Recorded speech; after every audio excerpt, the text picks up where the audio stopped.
Hey everyone, welcome to another exciting episode of the Scratch a Truck podcast presented by the Dooney Grim Show and co-produced by Mr. EVT. Kind of. So, today, ladies and gentlemen of the jury, we are going to be talking about Record Store Day 2023. What did you bring home? What was on your list? What did you go after? Did you get it all? Hopefully you did. No. Yeah. What was because that was like? The thing. Like I was very nervous about that. Like, was I going to get it all? Yep. I got in line at 8:30 in the morning. The record store opened at 11. Yeah. I got everything I wanted. Yeah. I would love to know how early people got in line for, how long they spent in line from when they got in line to when the store opened. Was it a lottery system? Like, kind of like, how did your shop do it? Ours was basically just... the line was the thing. And I wish I could show a picture on my phone, but where my record store is, it's sort of, if you think of a block, it's on the upper side, right? So by the time, I would say even 30 minutes before the store opened, the line had already gone around and around the block. It was big, and I was very glad to have my place in line. And thankfully I got there when I did, because I will say by the time I left, there were some things that I know that were gone, like this, which we'll get to in a minute. We will get to. So where should we start? I do want to start by cheersing, because if you notice, there's no wall. There's in no the wall same room. us. Yeah, we're here together, which is not always the easiest thing. Mm-hmm. We did it. Even though now we're probably 1,500 miles closer than we were in the past. Exactly. Geographically speaking. So, one thing I do want to start with is just talking about Record Store Day as what it means to sales, because I think they said that in terms of not just for independent record stores, but record stores overall, 1.8 million vinyl albums sold. That's pretty crazy. On April 22nd. Just on that day. 2023. 1.8? Yeah. But they said 1.426 sold by independent record stores, which is great, because I think that's where you should be focused on Record Store Day. It should be your local record store. Yeah. No disrespect to any big box stores that carry records and participate in Record Store Day. No disrespect at all, but it's about your local shop. I mean, that's where you go when you want. I mean, that's where I go. Yeah. They have stuff that consistently surprises me, I guess, in terms of thinking that those some stuff finds.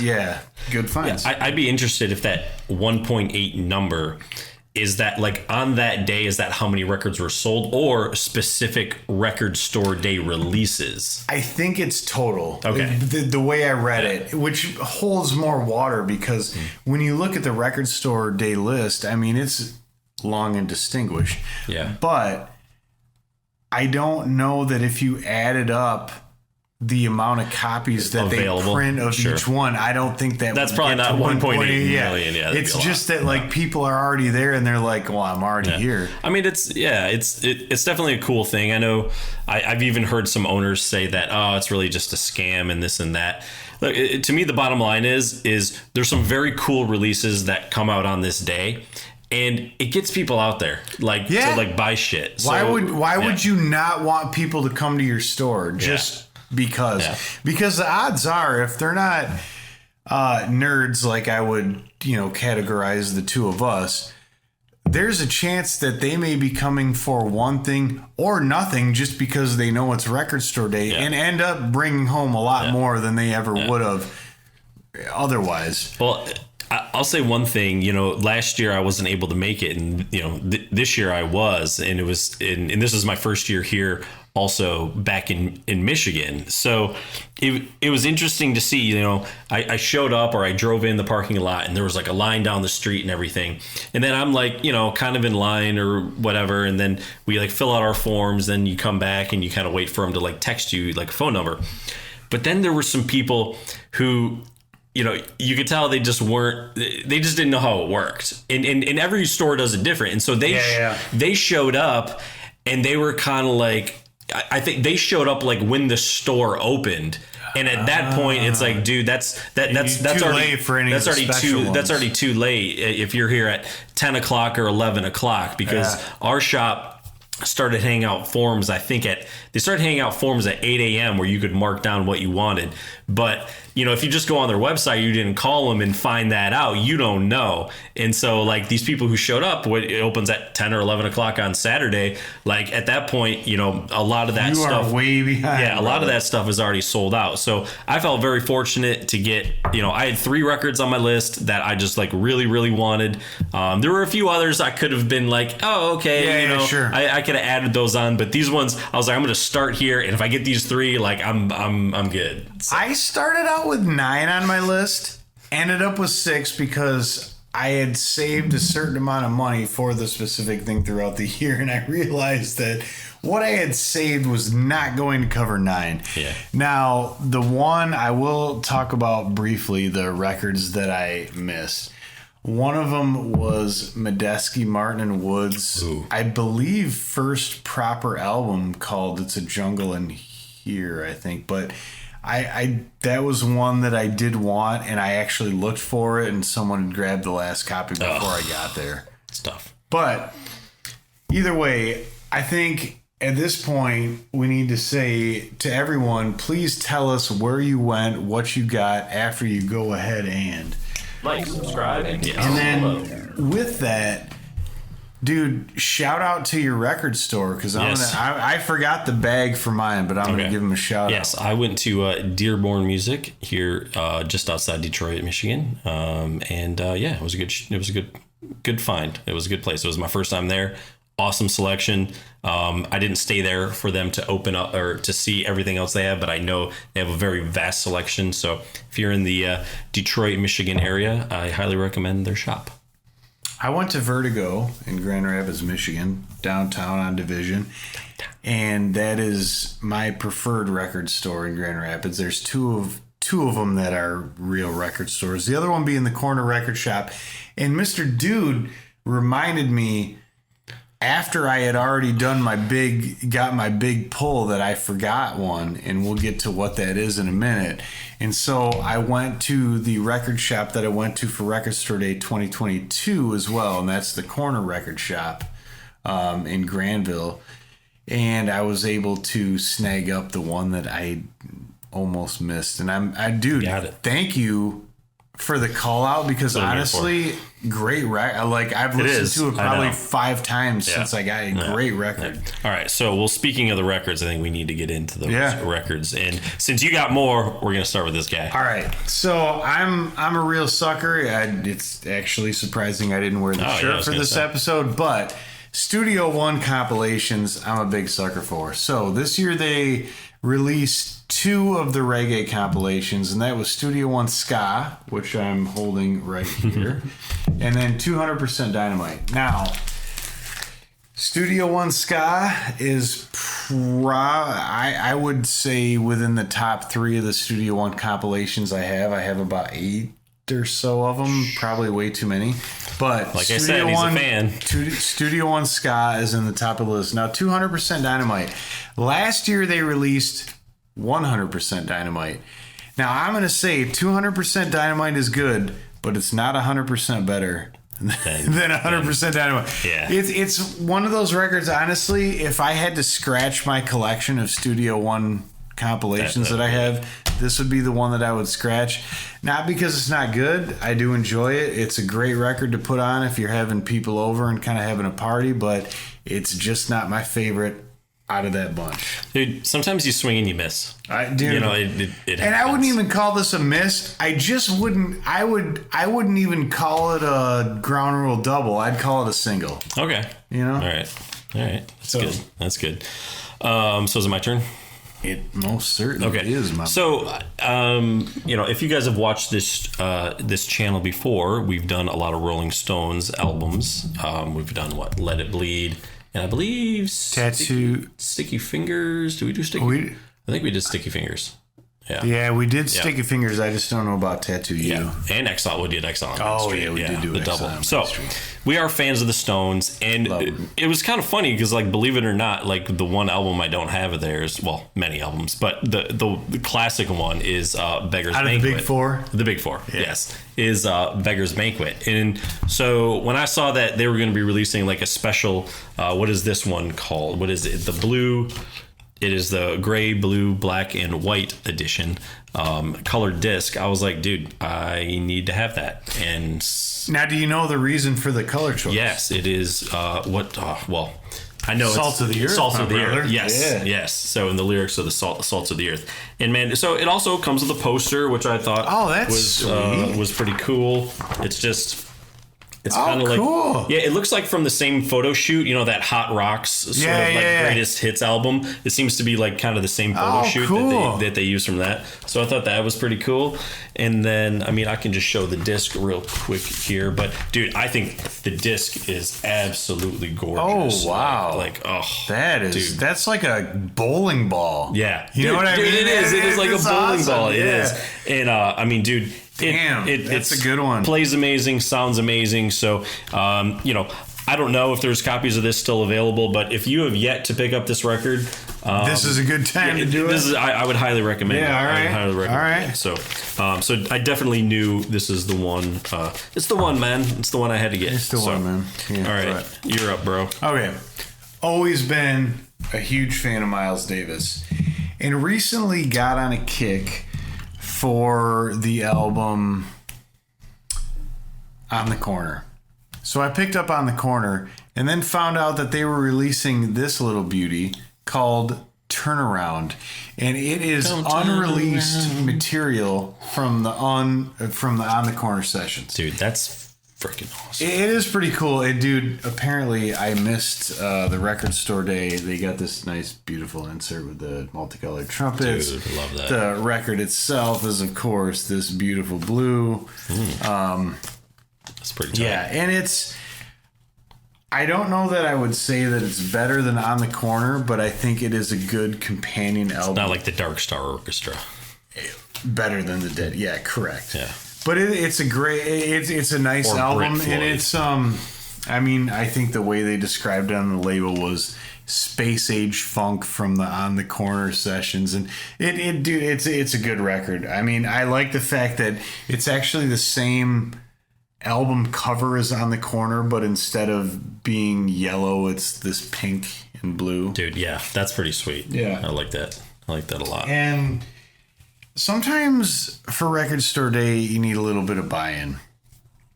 In my case, got a family, wife, kids, right? So it's a lot easier to kind of sell these ideas if you Get people if to you go along with include other people that may or may not be interested. So my wife really wanted this one, which is by the Dirty Projectors and Bjork. And it's called Mount Wittenberg.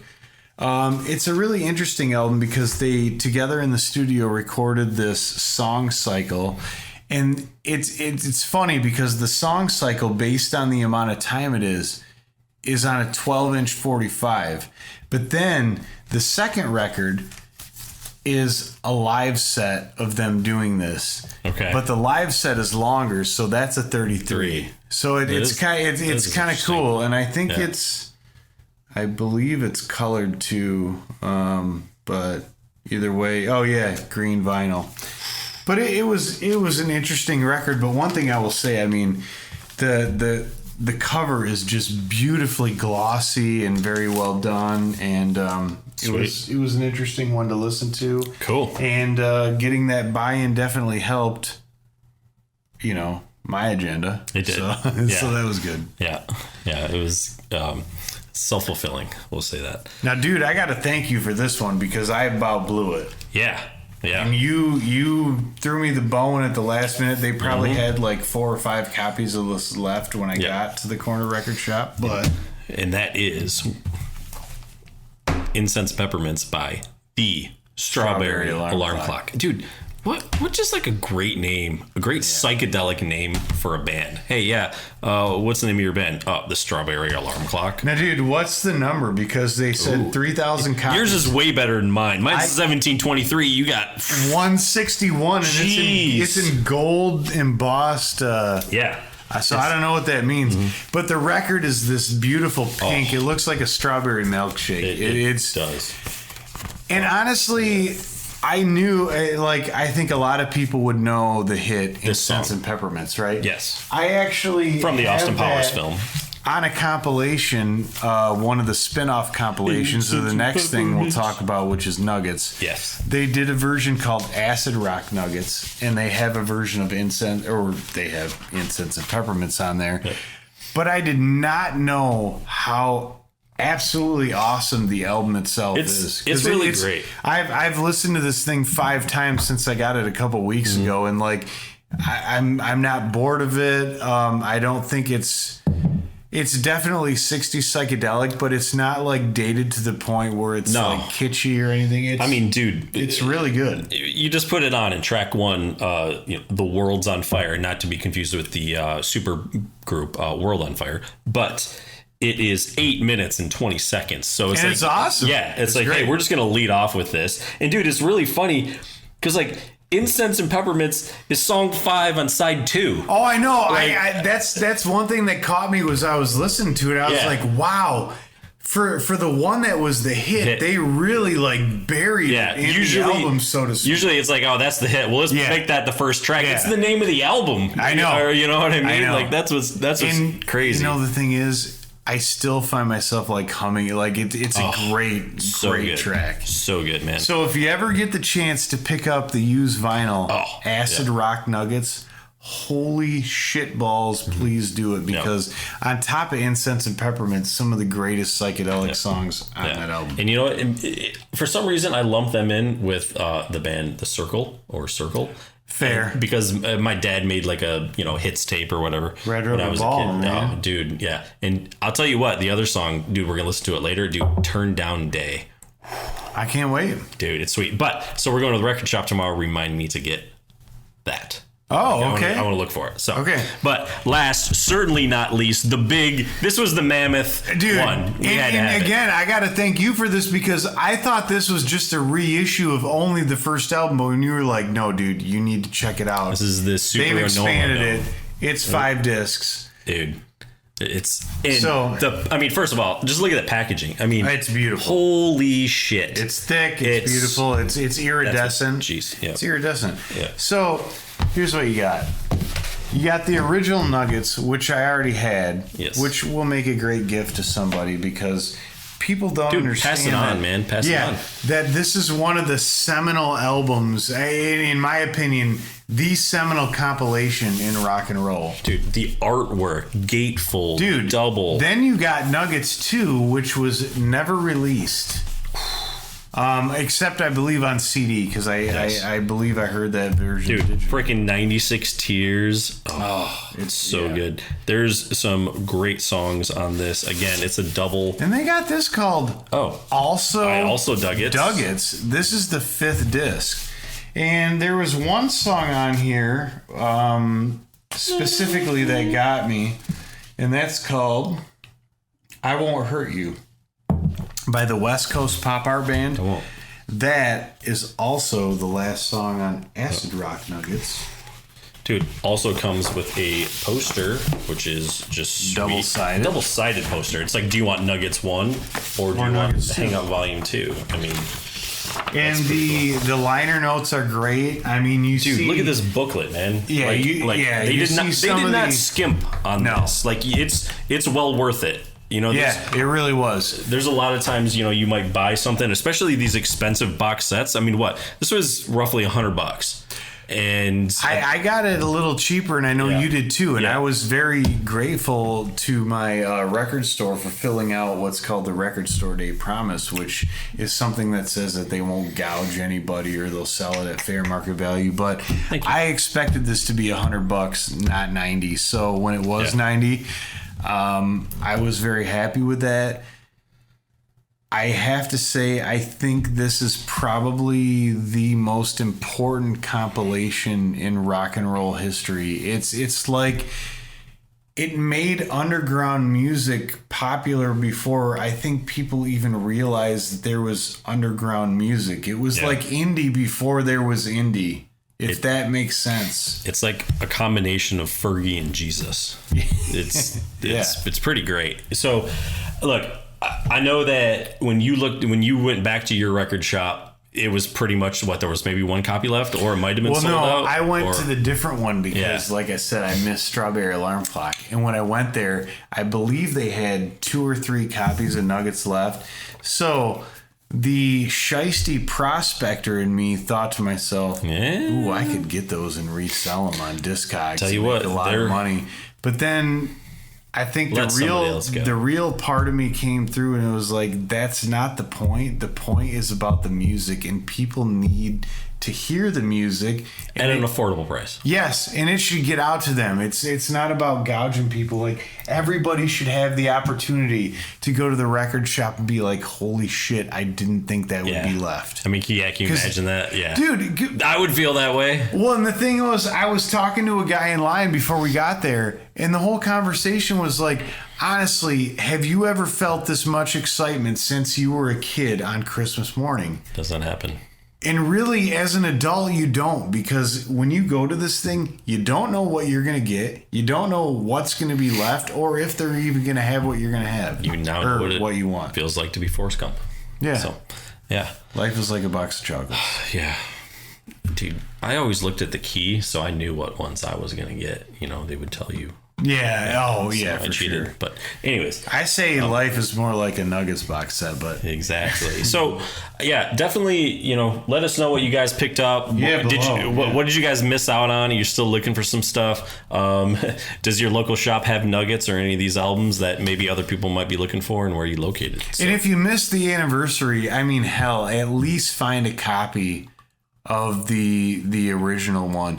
Now, I will say, they remastered it, and it is definitely so choice. Yeah, it is nice. There are some artifacts of remastering you can hear, but I don't think that outweighs the overall quality improvement of the entire album. So, I highly recommend it.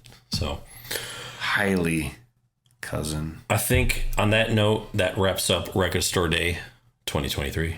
I can't wait for 2024. I know. Start saving now. I know. I just hope I don't have to donate or sell a kidney to do it. Plasma. So. Plasma. Oh, plasma. Yeah, let's start now. All right. Let's do it. All right, guys. Thanks for watching, listening. We got more episodes on the way. Let us know what vinyl you guys got. And it's time to go. The Dude Grimm Show. Scratch a Track is produced by the Dude and Grimm. Additional music provided by Moore and the Tims. Copyright 2023. The Dude and Grimm Show.